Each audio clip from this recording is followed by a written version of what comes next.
This is Mac OS Ken. The Price is Right iPhone edition, an emphasis on design from CEO New Guy, and iPhone is contraceptive. It is Monday, the 22nd of June, 2026. I'm Ken Ray, and this is news from Mac OS Ken, brought to you by yours truly and sponsored by OneSkin, a new standard for your skin. Try it now with 15% off using code MacOSKen at oneskin.co/MacOSKen. This show is also sponsored by Clean My Mac, keeping Macs running smoothly since 2008.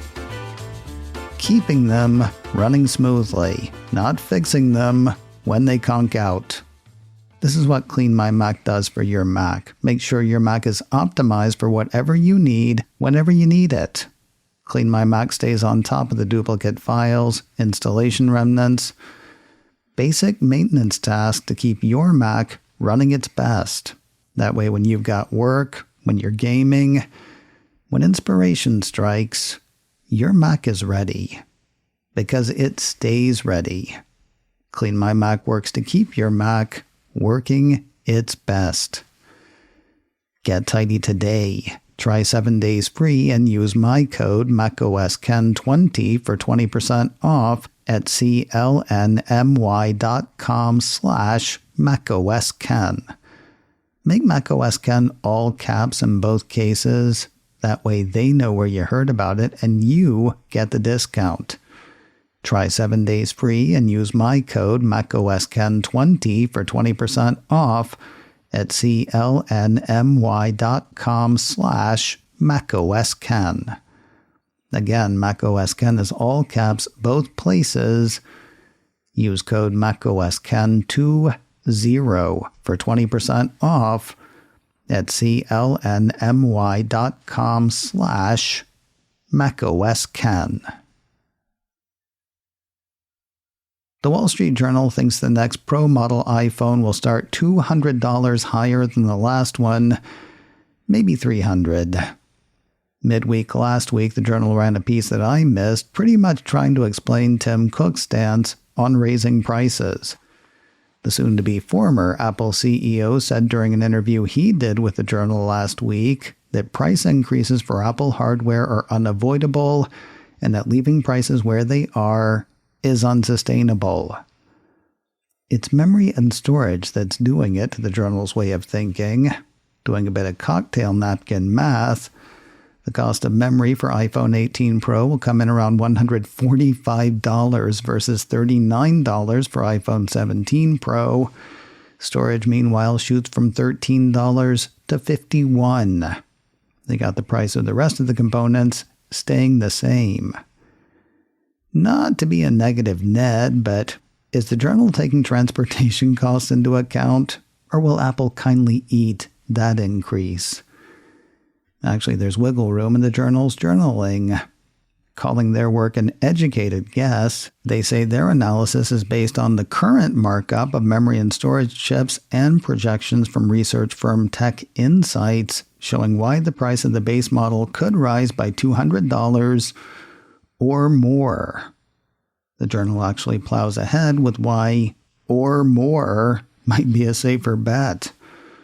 First, assuming Apple wants to keep a 47% profit margin on iPhone, the Journal says Apple would have to charge $1,371, but since Apple likes standardized pricing, they figure the starting price would be $1,299, which would have Apple rounding down and yielding a 44% gross profit. Why would they think Apple would round down? Also, remember when I said the 3 martini napkin has the price of the rest of components staying the same? How likely does that seem? According to the Journal, their calculation doesn't account for a potential new camera system that will also cost Apple about 50% more than previous models, according to supply chain analyst Ming-Chi Kuo. With that, the Journal says Apple could set the starting price of iPhone 18 Pro at $1,399 or higher. So they're looking at an additional $200 to $300 to join the Pro party. Let the congregation say, yikes. What about entry-level iPhones? Well, at least one analyst thinks the cost of those will stay the same. Or not. Barron's ran a piece last week addressing Apple's actions to this point, namely not raising prices. That piece had BofA analyst Wamsi Mohan thinking Apple will keep doing that for the not-so-pro phones. The way he and his were said to see it, such a strategy leverages share gains at the lower end and pushes prices higher for buyers who aren't affected by higher prices. There is one thing that's confusing about the Barron's piece, though. It's contradicted by another piece from the Wall Street Journal. According to that one, Mohan indicated in a note last week that he was already expecting iPhone prices to go up by $100, but he now expects an additional $100 hike on iPhone Pro models. Explain it to me. Mr. Mohan has a buy rating on Apple's shares. His price target on the shares is $380. I have a friend and listener to this show who thinks Apple Vision Pro is proof positive that design at Apple is dead. That Steve Jobs would have never, ever released something that looked like that, nor would he have let an iPhone out the door with a bump or a hump for the camera. My friend and others of the same opinion may be happy to hear the latest rumor from Bloomberg's Mark Gurman. 9 to 5 Mac had a look at Gurman's Power On newsletter on Sunday. According to that, incoming CEO John Ternus plans to reaffirm the importance of Apple's design group for the company's future. Gurman has Ternus saying that the most beautifully designed thing that most customers own is an Apple product. We're going to make sure that stays the case. Okay, I guess I got to take back what I said about my friend and folks like him. Reading another piece on the proclamation from Apple Insider basically sounds like what Ternus said was design's always been important at Apple and it's going to keep being important. He's said to be planning a shakeup in the whole design thing and has apparently already spent more time with the design team than exiting CEO Tim Cook has tended to do. That said, as the same Apple Insider piece points out, new products hitting in the near term have been in the works for a while now. The way the site sees it, could take a couple of years before Apple releases a device that was made entirely on the new CEO's watch. First quarter was a good quarter for smartwatches, Apple Watch in particular.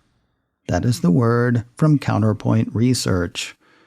The firm posted a post late last week that had global shipments up 4% in the March quarter versus the same quarter a year earlier. Counterpoint says Apple saw both the biggest share and the most growth. A principal analyst for the firm was quoted as saying, Apple has captured the highest shipment share of 23% and emerged as the strongest performer in Q1 26, driven by the continued success of its refreshed lineup. While North America contributed over half of the total shipments of Apple, China and Europe recorded the fastest growth for the brand.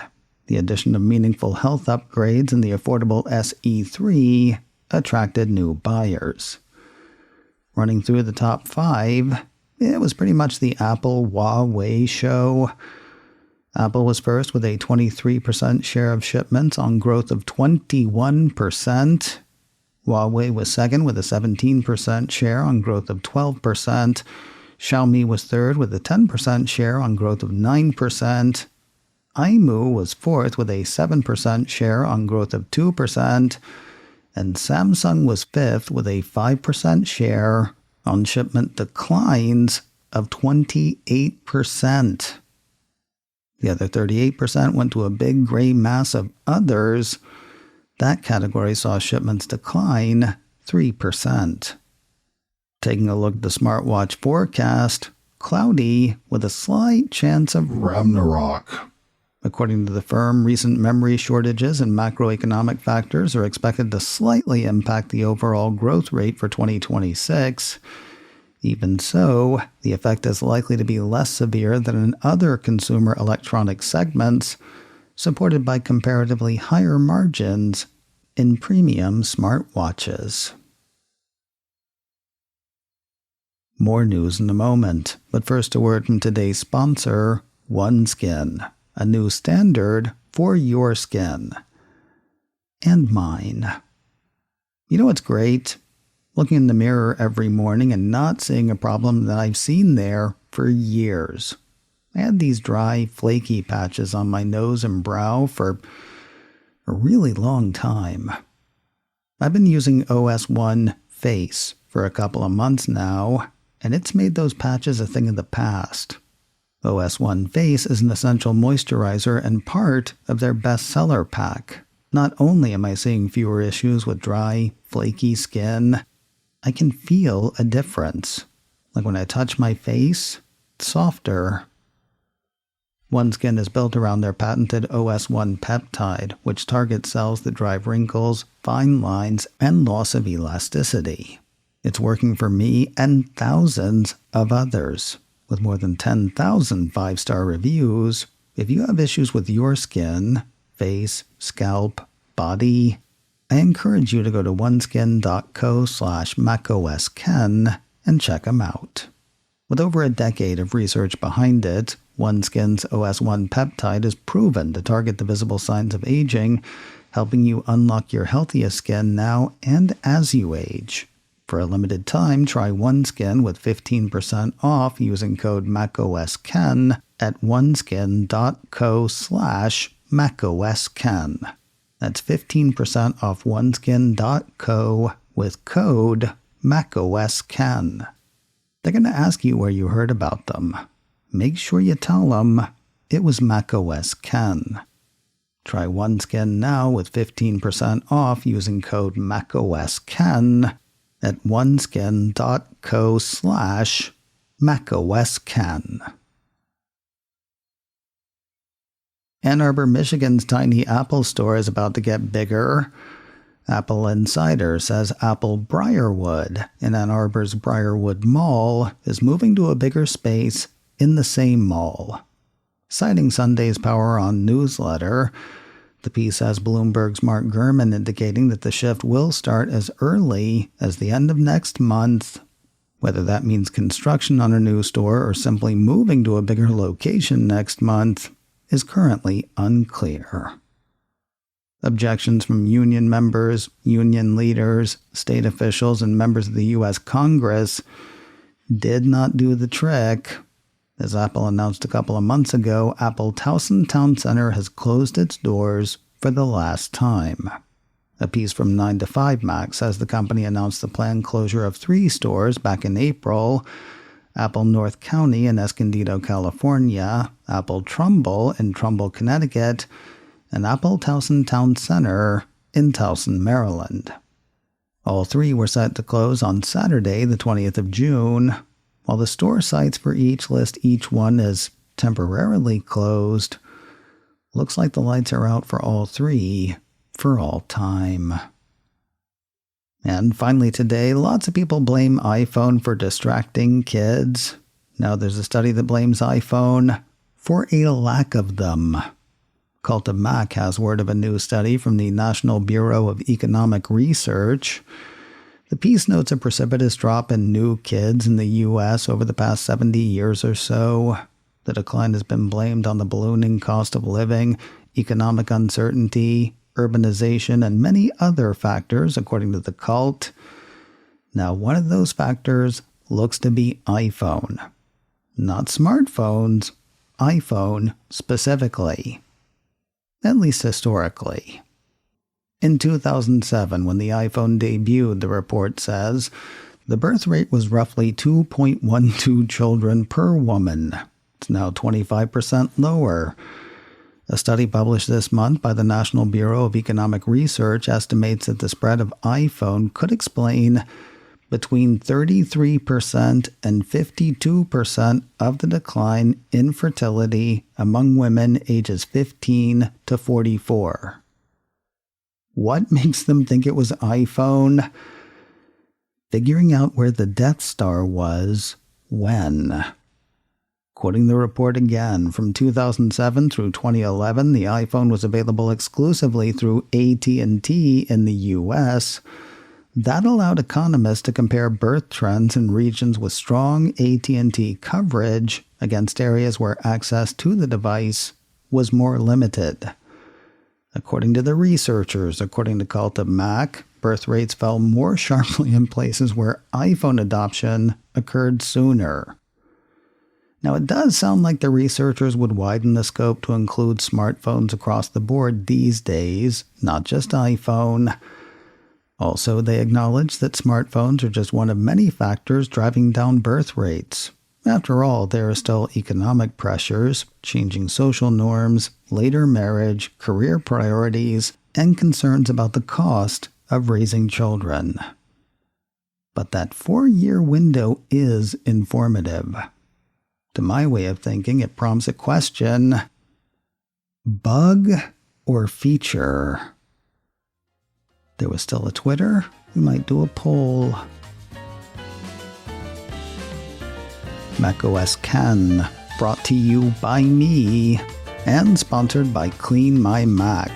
Try 7 days free and use my code MacOSKen20 for 20% off at clnmy.com/MacOSKen. This show is also sponsored by OneSkin, a new standard for your skin. Try it now with 15% off using code MacOSKen at oneskin.co/MacOSKen. Advertising handled by Backbeat Media, online at backbeatmedia.com. You can find me on Mastodon, MacOSKen at mastodon.social. You can also send me an email, info@macosken.com. Until next time, that is news from macOS Ken. I'm Ken Ray.